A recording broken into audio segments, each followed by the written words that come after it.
Wonderla toilet cleaning ను సులభంగా మార్చే పవర్ఫుల్ ప్రొడక్ట్ ఎలిమ్ టాయిలెట్ క్లీనర్.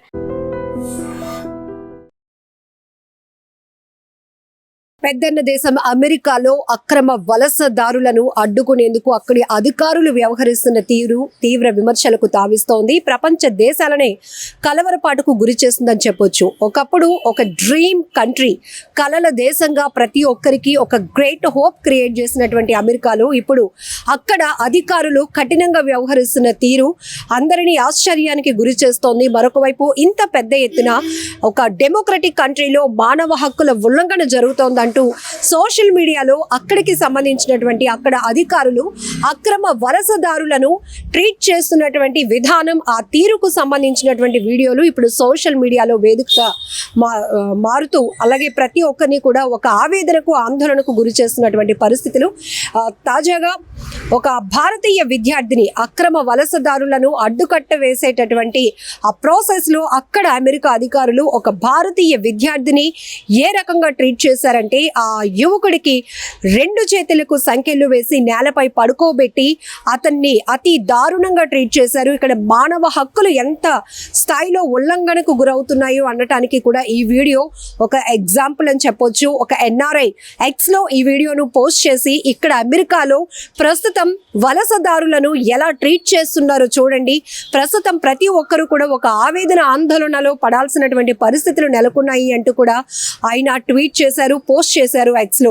అయితే ఇదే కాదు, సో అక్రమంగా వలసదారులు ఎవరైతే ఉన్నారో వివిధ ఉపాధి పనుల నిమిత్తం కావచ్చు, బాగా చదువుకోవాలని ఏజెంట్ల ద్వారా అప్రోచ్ అయ్యి లేకపోతే అక్కడికి వెళ్ళిన తర్వాత వీసా టైం అయిపోయిన తర్వాత తిరిగి వెనక్కి రాలేని ఇలా రకరకాల పరిస్థితుల్లో అక్కడికి వెళ్ళి ఉండిపోయిన వారు, అంటే అక్రమ వలసదారులను వెనక్కి పంపించాలి అనే ఒక లక్ష్యంగా అయితే అమెరికా ఒక పాలసీని పెట్టుకుంది. దీంతో అక్కడి అధికారులు వలసదారులను పంపించడం అనేది తప్పేమీ కాదు. కాకపోతే అంటే అక్కడ స్థానిక ప్రజలకు ఎన్నికల హామీల్లో ఇచ్చినటువంటి హామీ ఏదైతే ఉందో ఇక్కడ వలసదారులను పంపిస్తాం, ఇక్కడున్న వాళ్ళకి పెద్ద ఎత్తున ఉపాధి అవకాశాలు పెంపొందిస్తాం, దేశ భద్రతకు సంబంధించి ఇలా అనేక రకాలుగా ఈ పాలసీని అయితే ఇంప్లిమెంట్ చేస్తున్నారు. అయితే ఇప్పుడు కనీసం వాళ్ళు వెనక్కి పంపిస్తున్నటువంటి వాళ్ళని మనుషులుగా కూడా ట్రీట్ చేయకుండా అతి దారుణంగా యుద్ధ ఖైదీల్ని ఎలా అయితే ట్రీట్ చేస్తారో ఆ రకంగా ట్రీట్ చేయటం.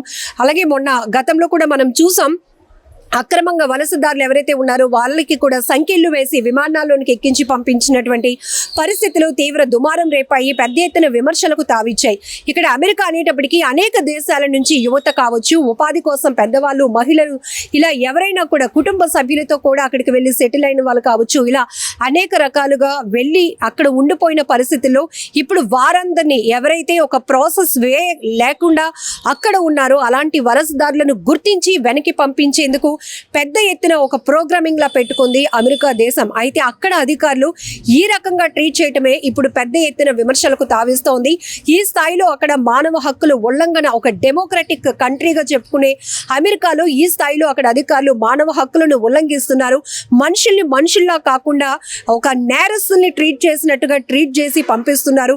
సో ఈ దృశ్యాలు ఇప్పుడు ఎవరైతే ఈ బాధితులు ఉన్నారో ఇలాంటి సంఖ్యలు వేయించుకొని అలాగే నేలపై పడుకోబెట్టి అధికారులు విపరీతంగా దారుణంగా ట్రీట్ చేస్తున్నారు. వాళ్ళ కుటుంబ సభ్యులు కావచ్చు, లేకపోతే అమెరికాలో ఇప్పటికే ఉన్న వాళ్ళు కాకపోతే లేకపోతే అమెరికాకి వెళ్ళాలి అనుకుంటున్న వాళ్ళందరినీ కూడా ఒక కలవరపాటుకు గురి చేస్తుందని చెప్పొచ్చు.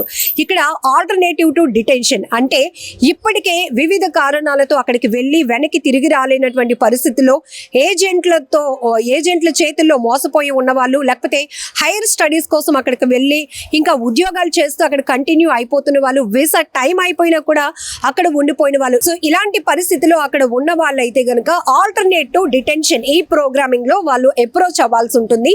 సో మా పరిస్థితులు ఇవి, ఇలా వచ్చి మేము ఇక్కడ ఉండిపోయామని. ఆ తర్వాత ఇమిగ్రేషన్ కస్టమ్స్ ఎన్ఫోర్స్మెంట్ వీళ్ళు ICE అనేది ఒక మానిటరింగ్ చేస్తూ ఉంటుంది వీళ్ళ పరిస్థితులు ఏంటి అని. బట్ అలా కాకుండా ఉన్న వాళ్ళని ఎవరైతే ఉంటారో వాళ్ళని పెద్ద ఎత్తున ఫోకస్ చేస్తున్నారు అక్కడ అధికారులు.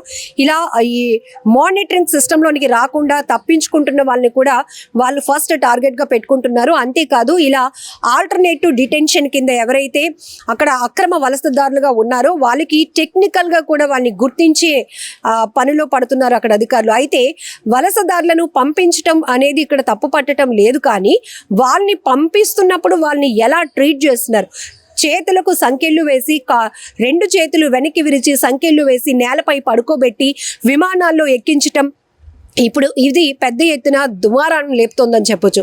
ఎందుకంటే ఇక్కడ కన్నా ఇతర దేశాల్లో కన్నా అమెరికాలో ఉపాధి అవకాశాలు కానీ సంపాదన కూడా, అలాగనే ఉన్నతమైన విద్య కావచ్చు, ఇట్లాంటివన్నిటికీ కూడా అది సేఫెస్ట్ కంట్రీగా చాలా బెటర్ అచీవ్మెంట్, అలాగే మన ఫ్యూచర్ని డిజైన్ చేసుకోవడానికి అదొక డ్రీమ్ కంట్రీగా, ఒక కలల దేశంగా ప్రతి ఒక్కరూ టార్గెట్ పెట్టుకుంటారు. అమెరికా వెళ్ళాలి అనేది చాలా మందికి ఒక పెద్ద డ్రీమ్ ఉంటుంది. అక్కడ సెటిల్ అవ్వాలని, అక్కడ ఉద్యోగం చేసి ఇక్కడ మనకి వేలల్లో వస్తే అక్కడ లక్షల్లో సంపాదించుకోవడానికి అవకాశం ఉంటుందనో, లేకపోతే అక్కడ చదువుకున్న వాళ్ళకి ఎక్కువ వాల్యూ ఉంటుంది, అవకాశాలు ఎక్కువ ఉంటాయనో, ఇలా రకరకాల కారణాలు ఒకటి కాదు. అక్కడికి వెళ్ళి ఇంకా సెటిల్ అయిపోయిన వాళ్ళు, చదువు కోసం వెళ్ళిన వాళ్ళు ఉద్యోగాలు కూడా అక్కడే చేస్తూ ఫ్యామిలీస్తో పాటు సెటిల్ అయిన వాళ్ళు కూడా మనం చూస్తూ ఉంటాం. అయితే అదంతా ఒక ప్రాసెస్ లేని వాళ్ళు అక్కడ అధికారికంగా కాకుండా అనధికారికంగా ఉంటున్నటువంటి అక్రమ వలసదారులను ఏరివేయటాన్ని ఒక పెద్ద ప్రోగ్రామ్గా పెట్టుకుంది అమెరికా.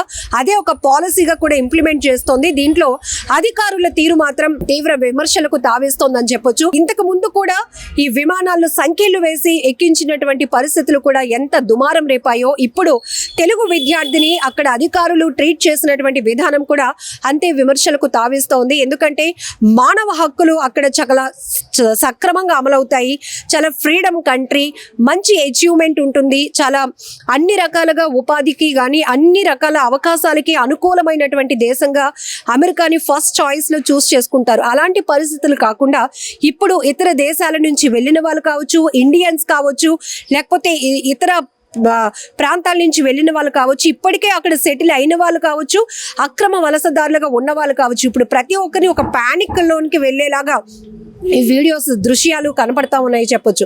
ఇప్పుడు NRI Xలో పోస్ట్ చేసినటువంటి ఈ వీడియో ప్రతి ఒక్కరిని కలవరపాటుకు గురి చేస్తోంది. ఎందుకంటే ఎన్నికల హామీల్లో ఇచ్చినటువంటి హామీ కూడా మనం చూడొచ్చు. స్థానికులకి ఉపాధి అవకాశాలు పెంచాలి అనే ఉద్దేశంతో అక్రమ వలసలు 2023లోనే అక్రమ వలసదారుల సంఖ్య 25 లక్షల వరకు ఉన్నట్టు కూడా అక్కడ అధికారులు గుర్తించినట్లు తెలుస్తోంది. ఈ రకంగా ఇయర్ బై ఇయర్ ప్రతి సంవత్సరం కూడా ఈ అక్రమ వలసదారుల సంఖ్య పెరుగుతూ ఉంది. కాబట్టి అక్కడ ఉన్నటువంటి స్థానిక ప్రజలకు, ఆ దేశ ప్రజలకు ఇవ్వాల్సినటువంటి హామీల్లో భాగంగా అక్కడ వారిని సాటిస్ఫై చేయాలనే ఉద్దేశంతో అమెరికా ప్రభుత్వం తీసుకుంటున్నటువంటి కఠినమైన నిర్ణయాల్లో ఈ అక్రమ వలసదారులను ట్రీట్ చేస్తున్నటువంటి ఈ ప్రాసెస్ కూడా తీవ్ర బాధాకరమైన విషయం. సో ఈ ఘటనపై మీరేమంటారో, అసలు మన ప్రభుత్వాలు కూడా ఎలాంటి ఇనిషియేట్ తీసుకోవాలి వీటిపైన, అలాగనే ఇప్పుడు ప్రతి ఒక్కరిని ఆవేదన ఆందోళనకు గురి చేస్తున్నటువంటి ఈ దృశ్యాలపై కూడా మీరేమంటారో కామెంట్ చేయండి. నిజంగా ప్రస్తుతం ఉన్నటువంటి సమాజం దేనికి ప్రయారిటీ ఇస్తుంది?